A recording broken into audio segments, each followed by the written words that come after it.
అందరికీ నమస్కారం. మా వీడియోస్ కనుక మీకు నచ్చితే లైక్ చేసి మా ఛానల్ని సబ్స్క్రైబ్ చేసుకోండి. ఇంకో పాలి అట్టాటి పీలికల గురించి నా దగ్గర మాట్లాడావో అంటూ వేలు పెట్టి బెదిరించాలని చూసి 2 చేతులు పట్టుకోవడంతో కోపంగా చూస్తుంది. ఏంటే ఇప్పుడు నువ్వు నన్ను బెదిరించాలా అంటాడు. పెనిమిటి అనగానే సరే సరే ఇప్పుడు కోప్పడకు అంటూ ఇంకేంటి మేడం విశేషాలు అంటాడు. ఏటి ఎంత మాట్లాడినా ఇంకేటి అంటావు? నా గొంతు అంత బాగుండాదా? డబ్బాలో గులకరాళ్ళు వేసినట్టు లేదా అంటుంది.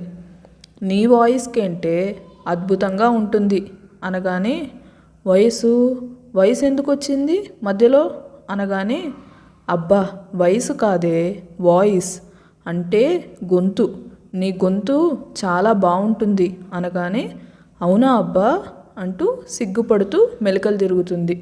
ఓయమ్మ ఇట్టా సిగ్గుపడమాకే అంటాడు. ఇషాన్ మెడ చుట్టూ చేతులు వేసి పెనిమిటి అంటూ షర్ట్ బటన్ అటు ఇటు తిప్పుతూ ఉంటే ఏంటే అంటాడు. మరి నాకు ఇంగిలి పీస్ నేర్పిస్తావా అంటుంది. ఎందుకే అంటాడు. నవ్వుతూ పెనిమిటి అంటూ గారాల పోవడం మొదలు పెట్టగానే సరే నేర్పిస్తాను, మరి నేర్చుకొని ఏం చేస్తావు అంటాడు. ఏటి చేయడమేటి? ఆ తెల్లగుంటను దడదడలాడించాలి. అది ఎన్ని కూతలు కూసుండాది, నాకు ఇంగ్లీష్ ముక్కలు రావని దాన్ని నల్లేరు నలిపినట్టు నలుపుతాను అంటుంది. అందుకు పకపక నవ్వేస్తూ మరి తన కోసం నేర్చుకుంటున్నావా నువ్వు అంటాడు. ఎస్సు అంటుంది. ఓయబ్బో మేడంకి అప్పుడే ఇంగ్లీష్ వచ్చింది అంటాడు. మరేటనుకున్నావు కన్నమ్మంటే, ఏదైనా సరే ఇట్టాగే నేర్చుకుంటాది గదేటి అంటూ ఇంకేటి పెనిమిటి అంటూ అలా మెడ చుట్టూ చేతులు వేసి ఉయ్యాల ఊగుతూ ఏందబ్బా నిద్ర వస్తూ ఉండాది అనగానే మరి పడుకోవే అంటాడు. ఇలా నిద్రపో అంటూ తను జోకొడుతూ ఉంటే మెల్లగా నిద్రపోతుంది. తర్వాత తన్ని బెడ్ మీద సరిగ్గా అడ్జస్ట్ చేసి మొబైల్ తీసుకొని అదరుకి ఫోన్ చేస్తాడు. అంటే ఇప్పుడు ప్రాజెక్ట్ ఓకే అయింది కాబట్టి వర్క్ స్టార్ట్ చేయాలి. అన్నయ్య నువ్వు వెళ్ళగలవా ఆఫీస్కి అనగానే అదేంటి కన్నా నువ్వు వెళ్ళవా అంటాడు. ప్లీజ్ అన్నయ్య నాకు కొంచెం రెస్ట్ కావాలి, ఏమీ అనుకోకు. అలాగే నేను మిత్రతో కూడా టైం స్పెండ్ చేయాలనుకుంటున్నాను. కానీ ఇదంతా కూడా నీకు అభ్యంతరం లేకపోతేనే, లేదంటే నేను ఆఫీస్కి వెళ్తాను అనగానే చూడరా ఫస్ట్ ఏదైనా ఈ అన్నయ్య దగ్గర రిక్వెస్ట్ చేయడం మానేసే. నువ్వు పరాయి వాడివి కాదు, నా తమ్ముడివి సరేనా? నేను కూడా ఫామ్లోకి రావాలనుకుంటున్నానులే కన్నా. ఎదుటోడికి మన బలమేంటో చూపించాలి కదా. నిన్ను చిన్నవాడిని చేసి ఆటాడాలని చూశారు. నేనెంత మూర్ఖుడినో వర్క్ విషయంలో అవతలోడికి కూడా తెలియాలి కదా అనగానే అదరు గొంతులో ఏదో సీరియస్కి ఏమైందన్నయ్య అంటాడు. కొంచెం పక్కకి వచ్చి చూడు కన్నా, నువ్వెప్పుడూ వర్క్ విషయంలో పర్ఫెక్ట్గా ఉంటావు, కానీ అందరినీ గుడ్డిగా నమ్ముతావు. బిజినెస్లో మనల్ని మనమే నమ్ముకోకూడదు. ఎలా అంటే ఇప్పుడు డీటెయిల్స్ అన్నీ కూడా మొత్తం సోనియా ఫాదర్ చేతిలోకి వెళ్ళాయి. కరెక్ట్గా కోట్ చేశాడు తెలుసా అనగానే ఒక్క క్షణం తనకి డీప్ షాక్ తగులుతుంది. ఏం మాట్లాడుతున్నావు అన్నయ్య అంటాడు. నిజం రా అంటూ పలానా వ్యక్తి నేమ్ చెప్పేసి వాడే లీక్ చేశాడు. డీటెయిల్స్ మొత్తం తీసుకెళ్ళి హరీష్ చేతిలో పెట్టేశాడు. ఆ వెధవ నీకంటే ఇంకాస్త తక్కువ కూడా చేసి ఫైల్ సబ్మిట్ చేశాడు. కానీ నేను ఇంకా వేరే మెథడ్లో సబ్మిట్ చేశాను కాబట్టి సరిపోయింది. వర్క్ విషయంలో నేను నిన్ను తప్పు పట్టను కన్నా, కానీ మనము తన అని చూసుకోకూడదు. వర్క్ విషయంలో ఎవరిని కూడా దగ్గరికి రానివ్వకూడదు. ప్రాజెక్ట్ డీటెయిల్స్ ఎలా వెళ్ళాయి వాడి దగ్గరికి అని అడుగుతాడు. ఒక్క క్షణం ఆలోచించి తను ల్యాప్టాప్ ఆన్లోనే ఉంచి తన పర్సనల్ రూమ్కి వెళ్ళి వచ్చేసరికి సదరు వ్యక్తి ఏదో చూస్తూ ఉన్నాడు. వాట్ అని గట్టిగా అరవగానే లేదు సార్, మోడల్ జస్ట్ చూస్తున్నాను అంటాడు. అప్పటికి వదిలేశాడు, కానీ వాడింత చేస్తాడని ఊహించలేదు. పిడికిలు గట్టిగా బిగించి వాడెక్కడున్నాడన్నయ్య అంటాడు. తప్పు చేసిన వాడు మన ఎదురుగా రాడు కదా కన్నా. వాడు నిన్ననే జాబ్కి రిజైన్ చేసి వెళ్ళిపోయాడు, మొత్తం మార్చేశాడు. కానీ వాడినైతే వదిలిపెట్టంలే. నువ్వు కంగారు పడకు, ఇక ఆ హరీష్కి నాదైన స్టైల్లో బుద్ధి చెప్తాను. సారీ అన్నయ్య అంటాడు సిన్సియర్గా ఇషాన్. నువ్వు సారీ చెప్పక్కన్నా, జస్ట్ జాగ్రత్తగా ఉండాలని మాత్రమే చెప్పాను. అంతకు మించి ఇంకేమీ లేదు. నా తమ్ముడు చాలా స్ట్రాంగ్, అవతలోడికి చుక్కలు కూడా చూపించగలడు. కాకపోతే ఒక 3 సంవత్సరాల క్రితం నేను చేసిన తప్పు నువ్వు చేయకూడదని చెప్తున్నాను. నేను కూడా గుడ్డిగా నమ్మి మోసపోయి ఒక చేతకాని వాడు అన్న ముద్ర వేపించుకున్నాను. కానీ అదృష్టం ఏంటంటే కన్నమ్మ రూపంలో మళ్ళీ మన ఇంటికి వచ్చి నా దరిద్రాన్ని పోగొట్టేసింది. ఒకనాడు లూజర్ అన్న నోటితోనే ఈరోజు successful business man Atharv Singhania అని ప్రతి హెడ్లైన్లో వస్తోంది. ప్రతి న్యూస్లో ఇదే హాట్ టాపిక్. ఆ రోజు అందరి విమర్శలకి కృంగిపోయాను. కానీ ఈరోజు అందరి పొగడ్తలకైతే పొంగిపోను కన్నా ఈ విజయము అపజయము అంతా కూడా లైఫ్లో భాగము అని నేను కూడా తెలుసుకున్నాను. కాబట్టి ప్రతి చిన్న విషయానికి మురిసి ముక్కలైపోవడం ఎప్పుడో మానేశాను. దేన్నైనా స్పోర్టివ్గా తీసుకోవాలని కన్నమ్మని చూసే నేర్చుకున్నాను తెలుసా. తను ఎంత నార్మల్గా మాట్లాడినా ప్రతి మాటలోనూ ఒక అర్థం ఉంటుంది. తన వయసు చిన్నదే కానీ తన థింకింగ్ పవర్ చాలా ఉంటుంది. సరే రెస్ట్ తీసుకో, తనని ఏమీ అనకు, తనది చిన్నపిల్లల మనస్తత్వమే కానీ ఎవరిని బాధ పెట్టాలనుకోదు అంటూ కాల్ కట్ చేయగానే ఏదో ఆలోచిస్తూ గదిలోకి రాగానే చిన్నపిల్లలాగా ముడుచుకొని పడుకున్న తన భార్యను చూడగానే అప్పటి వరకు కలిగిన చిరాకు పోయింది. ఏసీ ఆఫ్ చేసి విండోస్ ఓపెన్ చేస్తూ తన హెయిర్ సరి చేస్తూ ఉంటే పెనిమిటి అంటూ తన చేయి పట్టుకొని మళ్ళీ నిద్రపోతూ ఉంటే అలాగే తన తల దగ్గర కూర్చొని ఆలోచిస్తూ ఉంటాడు. కానీ క్షణక్షణానికి సోనియా ఫాదర్ చేసిన మోసమే కనిపిస్తూ ఉంటే మంచి వాళ్ళలా నటించి ఎంత మోసం చేశారు, అసలు నేను ఆ ఫ్యామిలీలో ఎలా ఒక మెంబర్ని కావాలనుకున్నాను అనుకుంటూ స్టార్టింగ్ నుంచి సోనియా వెంటపడడం, కాలేజీలో ప్రతిసారి ప్రేమ ప్రేమ అంటూ మీద మీద పడుతూ ఉండడం, అవన్నీ తలుచుకుంటే ఎందుకో చిరాకు వచ్చేసింది. కానీ మనసులో మాత్రం క్షణక్షణానికి కోపం పెరుగుతూ ఉంటుంది. ఇక్కడ కన్నమ్మ చేయి తన చేతిలో ఉండటంతో అతని కోపం తాలూకు గుర్తు తన చేతి మీద పడుతూ ఉంది. అంటే బలంగా తన చేయి ప్రెస్ చేస్తూ ఉంటే నిద్రలోనే మెల్లిగా కళ్ళు తెరిచిన కన్నమ్మ తన భర్త చేతిలో చేయి నలగడం, తన ఆలోచనలు ఎటో ఉండటంతో ఏదో ఆలోచిస్తూ ఉన్నాడని అర్థం చేసుకొని కష్టంగా చెయ్యి విడిపించుకుంటుంది. అయినా కూడా ఇషాన్లో స్పృహ లేదు. మొహం చూస్తే ఎవరు ఏ పొజిషన్లో ఉన్నారో కన్నమ్మ చెప్పగలదు. మెల్లిగా లేచి ఇషాన్ ఎదురుగా కూర్చొని తన 2 చెంపలు పట్టుకోగానే అప్పుడు స్పృహలోకి వచ్చి ఎదురుగా చూసి నువ్వెప్పుడు లేచావే అంటాడు. నేనేళ్ళు లేసినాను, నువ్వే కదా నల్లిని నలిపినట్టు నా చేతి నలిపుండావు అంటూ చేయి చూపించగానే అసలే ఎర్రగా ఉంటుంది. కానీ ఎర్రగా అయిపోయేసరికి ఆశ్చర్యంగా సారీరా అంటాడు. ఇదిగో ఇవన్నీ తర్వాత కానీ ఏంది అంత యోచన చేస్తూ ఉండావు? యోచన అనగానే ఆలోచన అనుకుంటూ ఏం లేదురా, చిన్న బిజినెస్ టెన్షన్ అంతే, నువ్వు కంగారు పడకు అని. నిద్రపోవచ్చు కదా అంటాడు. ఏమీ అక్కర్లేదు, నువ్వు పడుకో, చాలా నలతగా కనిపిస్తూ ఉండావు అనగానే వెంటనే కన్నమ్మ ఒళ్ళో పడుకుంటాడు. ఈడ కాదబ్బా అంటుంది. నాకిక్కడే బాగుంది, నన్ను డిస్టర్బ్ చేయకు అంటాడు. సరే సరే అంటూ తను సరిగ్గా కూర్చొని తల నిమురుతూ ఉంటుంది. ఏటైనాది పెనిమిటికి అనుకుంటూ తను కన్నమ్మ వైపు మాత్రమే చూస్తూ ఉంటే ఏందబ్బా అట్ట సుత్తా ఉండా అంటుంది. ఇదిగో ఇటువంటి డ్రెస్సులు ఇంకా తీసుకొస్తాను, మన రూమ్లో వేసుకుంటావా అనగానే గట్టిగా బుగ్గ గిల్లేసి ఇలాంటి పీలికల గుడ్డలు తెచ్చినావంటే బాగోదు చెప్తా ఉండా అంటుంది. అదిగో పీలికల గుడ్డలు కాదని చెప్పానా, నేను తీసుకొస్తాను వేసుకోవే అంటాడు.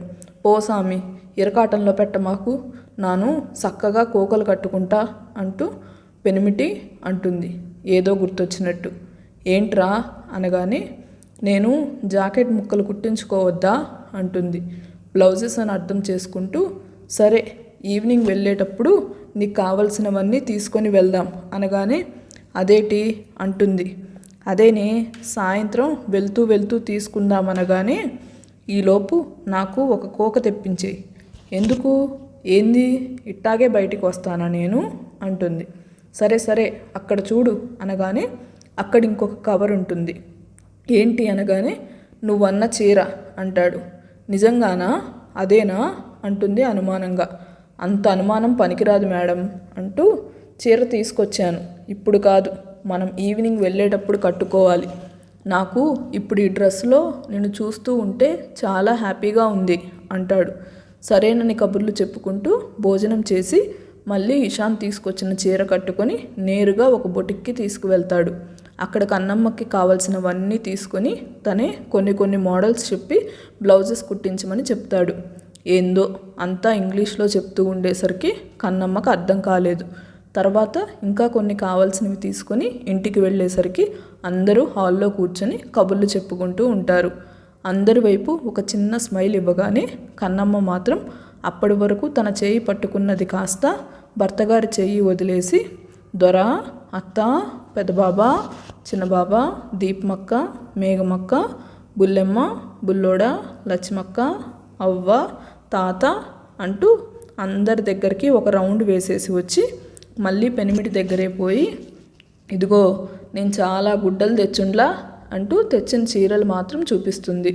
బ్లౌజెస్ అన్నీ రెడీ అయిన తర్వాత వచ్చేస్తాయి. దీప్తి, మేఘన ఒకరి ముఖం ఒకరు చూసుకుంటారు. ఏందబ్బా మీకు నచ్చలేదా అనగానే, అటు చూడు కన్నమ్మ అంటారు ఒకేసారి. ఎట్టా చూడాలి అంటూ పక్కకు తిరగగానే మొత్తం కవర్స్ అన్నీ ఉంటాయి. ఇదేంటి అంటుంది. చూడవే అంటారు అంజలి గారు. ఏందబ్బా అంటూ తన చేతిలో ఉన్న కవర్లు వాళ్ళు ఎదురుగా పెట్టి అక్కడికి వెళ్ళగానే చీరలు ఇంకా డ్రెస్సెస్ ఉంటాయి. ఇది ఓరికి అనగానే, నీకే అంటారు అందరూ. ఆశ్చర్యంగా నాకా అనగానే ఇషాన్ వీళ్ళ దగ్గరికి వస్తూ, ఏంటి డాడీ, ఏంటి మమ్మీ అంటాడు. కన్నమ్మకి మీ వదినలిద్దరూ షాపింగ్ చేశారు కన్నా అంటారు దేవేంద్ర గారు, జమున గారు. కన్నమ్మ అవన్నీ బయటికి లాగి చూస్తూ, ఓలమ్మో ఓలమ్మో ఏందబ్బా ఇవన్నీ ఎంత బాగుండాయి. పెనిమిటి నువ్వు ఓ రకం తీస్తే అక్కలు ఇంకో రకం తెచ్చుండారు, అయినా బాగుండాయి అంటూ, ఇప్పుడు ఇన్నెందుకు పెనిమిటి ఎక్కువ తీసుకొని ఉండారు అంటుంది. అదరు నవ్వుతూ, ఎక్కడెక్కువ తీసుకున్నారు వాళ్ళు, ఇంకా తక్కువ అయ్యాయి. కొత్త స్టాక్ వచ్చినప్పుడు ఫోన్ చేయమని నెంబర్స్ ఇచ్చొచ్చారు మీ అక్కలిద్దరు అనగానే, ఏందమ్మా భలే చెప్పుండారే మీరు, ఇదే చాలా ఎక్కువ. పదండి మీ అందరి కోసమే ఇవాళ వంట చేస్తాను అంటుంది. అబ్బా ఏమీ అక్కర్లేదు, నువ్వు రావే అంటూ అంజలి గారు కోడలు చేయి పట్టుకొని మధ్యలో కూర్చోబెట్టి కొడుకు వైపు చూసి, అయ్యగారి అలకపోయిందా అంటుంది. మమ్మీ అంటూ గారాలు పోతూ ఆవిడ ఒడిలో పడుకోగానే ఇక సరదాగా కబుర్లు చెప్పడం మొదలు పెడతారు. కన్నమ్మ అందరి వైపు చూస్తూ పిల్లల వైపు చూడగానే వాళ్ళు మూతి ముడుచుకొని ఉంటారు. అరే బుల్లెమ్మ, బుల్లోడా ఏటైనాది అనగానే, పిన్ని నీతో కచ్చి అనగానే, ఎందుకు అంటుంది. నువ్వు మాకు డ్యాన్స్ నేర్పించలేదు, ఇంకా 2 days టైం ఉంది, ఆ తర్వాత మేము కాంపిటీషన్లో విన్ కాలేము అనగానే తలగీరుకుంటూ, ఏందబ్బా ఏదో చెప్తా ఉండారు అనగానే జమున గారు కన్నమ్మ వైపు చూస్తూ, ఏం లేదే, డ్యాన్స్ సరిగా వేయకపోతే వీళ్ళు ఓడిపోతారు కదా అనగానే అప్పటికే భద్రకాళిలాగా లేచి, ఏటి నా బుల్లెమ్మ బుల్లోడు ఓడిపోవడం, అవతలోడికి నరాలు తెంపేయను, ఎందుకు ఓడిపోతారు, మనం డ్యాన్స్ చేస్తాం కదేటి అంటుంది. ఎక్కడ మనం నేర్చుకోలేదు కదా పిన్ని అనగానే, ఉండండబ్బా నేను ఇప్పుడే నేర్పిస్తాను అనగానే ఇషాన్ తన వైపు చూస్తే, ఏంటే నువ్వు నేర్పిస్తావా అనగానే Ashok garu, hello తట్టుకోండి sir, already వాళ్ళు నేర్చేసుకున్నారు హాఫ్ సాంగ్, మీ మమ్మీ వదినలు కూడా వేశారు తెలుసా అనగానే తల్లి ఒళ్ళో నుండి లేచి, వాట్ అంటాడు. వాట్ లేదు, వంకాయ లేదు, కావాలంటే నువ్వు చూడు అనగానే మిగిలిన ముగ్గురు సిగ్గుపడతారు. మమ్మీ డ్యాన్స్ వేయడం ఏంటి, వదినలంటే డ్యాన్స్ వేస్తారు, వాళ్లకు వచ్చు, మమ్మీ నువ్వు కూడానా అనగానే దీప్తి ఇషాన్ వైపు చూస్తూ, కన్నా మాకంటే అత్తమ్మ ఇంకా బాగా వేసింది తెలుసా అంటుంది. అవునా మమ్మీ నువ్వు వెయ్యి అనగానే, ఉండరా ముందు పిల్లల్ని నేర్చుకొనివ్వు అనగానే అప్పటికే అశోక్ గారు సాంగ్ ప్లే చేయడంతో పిల్లలు హుషారుగా నిలబడతారు. కన్నమ్మ మాత్రం, ఏందబ్బా ఈ చీరతో నాకు చాలా కష్టంగా ఉండాది, నేను గూడెంలో వేసుకునే బట్టలు వేసుకుని వస్తాను అంటూ పరుగున వెళ్తుంది వాళ్ళ గదికి. చిన్నపిల్ల కంటే ఫాస్ట్గా పరిగెత్తిన కన్నమ్మ వైపు చూస్తూ, ఇదిప్పుడు ఎక్కడికి వెళ్ళింది అంటాడు తల్లి వైపు చూసి. అదేంటి నాన్న, డ్యాన్స్ నేర్పించాలంటే కంఫర్ట్గా ఉండాలి కదా, చీరతో కష్టంగా ఉంది, అందుకే తను ఇంతకుముందు గూడెంలో వేసుకునే డ్రెస్సులు ఉన్నాయి కదా అవి వేసుకోవడానికి వెళ్ళింది. లాంగ్ అంబ్రిల్లా టాప్, ప్యాంటు, చున్నీ కూడా మిర్రర్దే ఉంటుంది. అసలు ఫుల్ మిర్రర్ వర్క్ ఎలా మోస్తుందో అనుకునేవాడు ఇషాన్. ఒక 10 నిమిషాలకి అక్కడ ప్రత్యక్షం అవ్వగానే లక్ష్మి మాత్రం, అమ్మగారు మీరిలా రండి అంటూ మిగిలిన పని వాళ్ళకు కూడా పిలిచి సోఫాలు, దివానా, అక్కడున్న చైర్స్ మొత్తం కూడా పక్కకు జరిపించేసి నిమిషంలో ఖాళీ చేయించగానే, ఇదేంటి ఇంత పర్ఫెక్ట్గా చేస్తున్నారు వీళ్ళు అంటాడు. అదరు తన వైపు చూస్తూ, ఇంతకుముందు నువ్వు చూడలేదు కదా, వీళ్ళు చాలా బాగా డ్యాన్స్ వేశారు అనగానే, అనవసరంగా నేనే మిస్ అయిపోయానా అంటూ, పోనీలే ఇప్పుడు చూస్తాను కదా అంటాడు. అశోక్ గారు మాత్రం, ఎంత చూసినా ఫస్ట్ భలే చేశారులే అని ఇంకాస్త ఉడికిస్తాడు. డాడ్ అనగానే అంజలి గారు, మీరు ఊరుకోండి, ఎప్పుడూ కన్నాని ఏడిపించడమే పని అంటూ, నువ్వు ఇలా రా నాన్న అని కొడుకుని పక్కన చోటు చూపించగానే తల్లి ఒడిలో పడుకొని డ్యాన్స్ చూడడానికి సిద్ధమైపోతాడు. ఇక సాంగ్ ప్లే అవుతూ ఉంటే పిల్లలు అటు ఇటు ఉంటే కన్నమ్మ మధ్యలో ఉంటుంది. ఎలా ఉంటుందో అనుకున్న డ్యాన్స్ ఇంకా ఎలాగో ఉండటంతో ఆటోమేటిక్గా తల్లి ఒడిలో నుంచి లేచి సరిగా కూర్చుంటాడు ఇషాన్.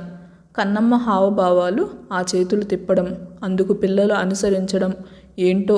పాట 2 minutes దాటిన తర్వాత హుషారు వచ్చేసరికి పక్కన ఏదో తగులుతూ ఉండటంతో ఇషాన్ పక్కకు తిరిగి చూస్తాడు. ఇంకేముంది, వాళ్ళ అమ్మ కాళ్ళు చేతులు ఊపుతూ ఉంది. ఓహో, మమ్మీ కూడా డ్యాన్స్ వేయాలనుకుంటుంది కాబోలు అనుకుంటాడు. అటువైపు చూడగానే సేమ్ దీప్తి, మేఘన కూడా కాలు చేయి ఆడిస్తూ ఉంటే ఇషాన్ తన అన్నయ్యలిద్దరికీ సైగ చేయగానే ఇద్దరూ వాళ్ళ భార్యల వైపు చూసి ఎవరి భార్య దగ్గరికి వాళ్ళు వెళ్ళి చేయి పట్టుకొని ముందుకు తోస్తారు డ్యాన్స్ వేయమన్నట్టు. అదర్ ప్లీజ్ అన్నట్టు చూస్తే అర్ణవ్ మాత్రం వెయ్యి అన్నట్టు బెదిరిస్తాడు. అశోక్ గారు మాత్రం, మీరు వెళ్ళండి మేడం ప్లీజ్ అని క్యూట్గా అడగడంతో ఇక ఇద్దరు కోడళ్ళు అత్తగారు జాయిన్ అయిపోతారు. క్షణంలోనే రౌండ్లు తిరుగుతూ, రోజు వీళ్ళనేనా మేము చూసేది అన్నంత రీతిలో డ్యాన్స్ వేస్తూ ఉన్నారు. అసలు అందరికంటే కన్నమ్మ ఎనర్జెటిక్ అనుకుంటే తనకు గట్టి పోటీ ఇస్తున్నారు ఈ ముగ్గురు. ఫైనల్గా అందరూ చేతులు కలుపుకొని మధ్యలో పిల్లలు ఉండటంతో వాళ్ళ వైపు నమస్కారం చేస్తున్నట్టు పెట్టి ఇక ఎండ్ చేసేస్తారు డ్యాన్స్. అందరికంటే ముందు ఇషాన్ గట్టిగా చప్పట్లు కొడతాడు. అసలు కన్నమ్మలో అంత టాలెంట్ ఉందని తనకు తెలియదు. నిజంగానే అమేజింగ్ అనుకుంటాడు. నడుముకు కట్టిన చున్నీ తీసేసి చెమటలు తుడుచుకుంటూ ఉంటే తను పెట్టుకున్న ఆక్సిడైజ్డ్ జ్యువెలరీ డ్యాన్స్ వేసేటప్పుడు ఇషాన్ కాళ్ళ దగ్గర పడి ఉంటుంది. దాన్ని చేతిలోకి తీసుకుంటాడు. అంజలి గారు కూడా చెమటలు పట్టేసి ఉండటంతో జమున గారు అందరి వైపు చూసి, వెళ్ళి స్నానాలు చేసి రండి, ఇక ఏదైనా తిందురు అనగానే ఎవరి గదుల్లోకి వాళ్ళు వెళ్ళిపోతారు. ముందుగా అదర్ దీప్తి వెనకాల వెళ్తూ ఉంటే మిగిలిన వాళ్ళకి నవ్వు ఆగట్లేదు. తను టవల్ తీసుకొని వెనక్కి తిరిగేసరికి ఒక్క క్షణం వెనకే ఉంటాడు. దెబ్బకి దడుచుకొని, ఏంటి నువ్వు అంటుంది. ఏంటి నేను అంటూ ఒక్క అడుగు ముందుకు వేసేసరికి అయోమయంగా చూస్తూ తను ఒక అడుగు వెనక్కి వేసి, ఏమన్నా కావాలా అంటుంది. కావాలి అన్నట్టు తల ఊపగానే, ఏంటి అంటూ మళ్ళీ క్వశ్చన్ వేసేలోపే తన పెదవులు అందుకుంటాడు. కళ్ళు పెద్దవిగా చేసి చూస్తూ చేతిలో టవల్ వదిలేయగానే మరికొన్ని క్షణాలకి తనని వదిలేసి చిన్న నవ్వుతో చూస్తాడు. అదర్ భుజం మీద కొడుతూ, ఏంటి ఒట్టి బండోడివి నువ్వు, అలా ఎవరైనా చేస్తారా అంటూ పగిలిన పెదవి చూసుకుంటూ ఏడుపు మొహం పెట్టగానే బొటన వేలుతో బ్లడ్ మార్క్ తుడిచేసి తన నడుము చుట్టూ చేయి వేసి దగ్గరికి లాక్కుంటూ, అంత బాగా డ్యాన్స్ చేశారు మేడం, అప్రిషియేట్ చేయొద్దా అంటాడు. అందుకు ఇలా చేస్తారా అంటుంది తన భుజం మీద మళ్ళీ కొడుతూ. ఆ చేతిని తీసుకొని పెదవుల దగ్గర పెట్టుకొని, ఒకరి సంగతి నాకు తెలియదు, నేనైతే ఇలాగే చేస్తాను, అప్పుడే మర్చిపోయావా అంటూ కళ్ళెగరేయగానే, ఈ రోజుటిది కాదు ఈ సంఘటన, ప్రతిసారి ఇలాగే చేస్తాడు, పెళ్లి జరిగిన క్షణం నుండి కూడా తను ఇలాగే చేసేవాడు. ఆనాటి రోజులు గుర్తుకు రావడంతో తెలియకుండానే సిగ్గు ముంచుకు వచ్చి తన భుజం మీద తలపెట్టేసి కళ్ళు మూసుకుంటుంది. ఓల్డ్ మెమరీస్ గుర్తొచ్చాయా అంటాడు. మర్చిపోతే కదా గుర్తు రావడానికి, ఈ చీకటి కాలమంతా అవే కదా నాకు తోడుంది, నేను ప్రాణాలు తీసుకోకుండా కాపాడింది అంటుంది. దీపు అంటూ తన నోటి మీద చేతులు అడ్డం పెట్టి ఇంకోసారి అలా మాట్లాడకురా అంటాడు. ఇంకెప్పుడు అలా మాట్లాడను, ఇక మీరు వదిలితే నేను స్నానానికి వెళ్ళాలి అంటుంది. పద ఇద్దరం వెళ్ళి ఫ్రెష్ అవుదాం అంటాడు. ఏంటి తమాషాగా ఉందా? చేపను తోమినట్టు తోముతా, మర్యాదగా అతివేషాలు వేయకుండా బయటికి వెళ్ళు అంటుంది. నడుము దగ్గరకిచ్చి బుగ్గ మీద ముద్దు పెట్టి దొరుకుతావే తొందరలో నాకు అంటూ నవ్వుకుంటూ వెళ్ళిపోతాడు బయటికి. ఈ వీడియో కనుక నచ్చితే లైక్ చేసి మా ఛానల్ని సబ్స్క్రైబ్ చేసుకోండి.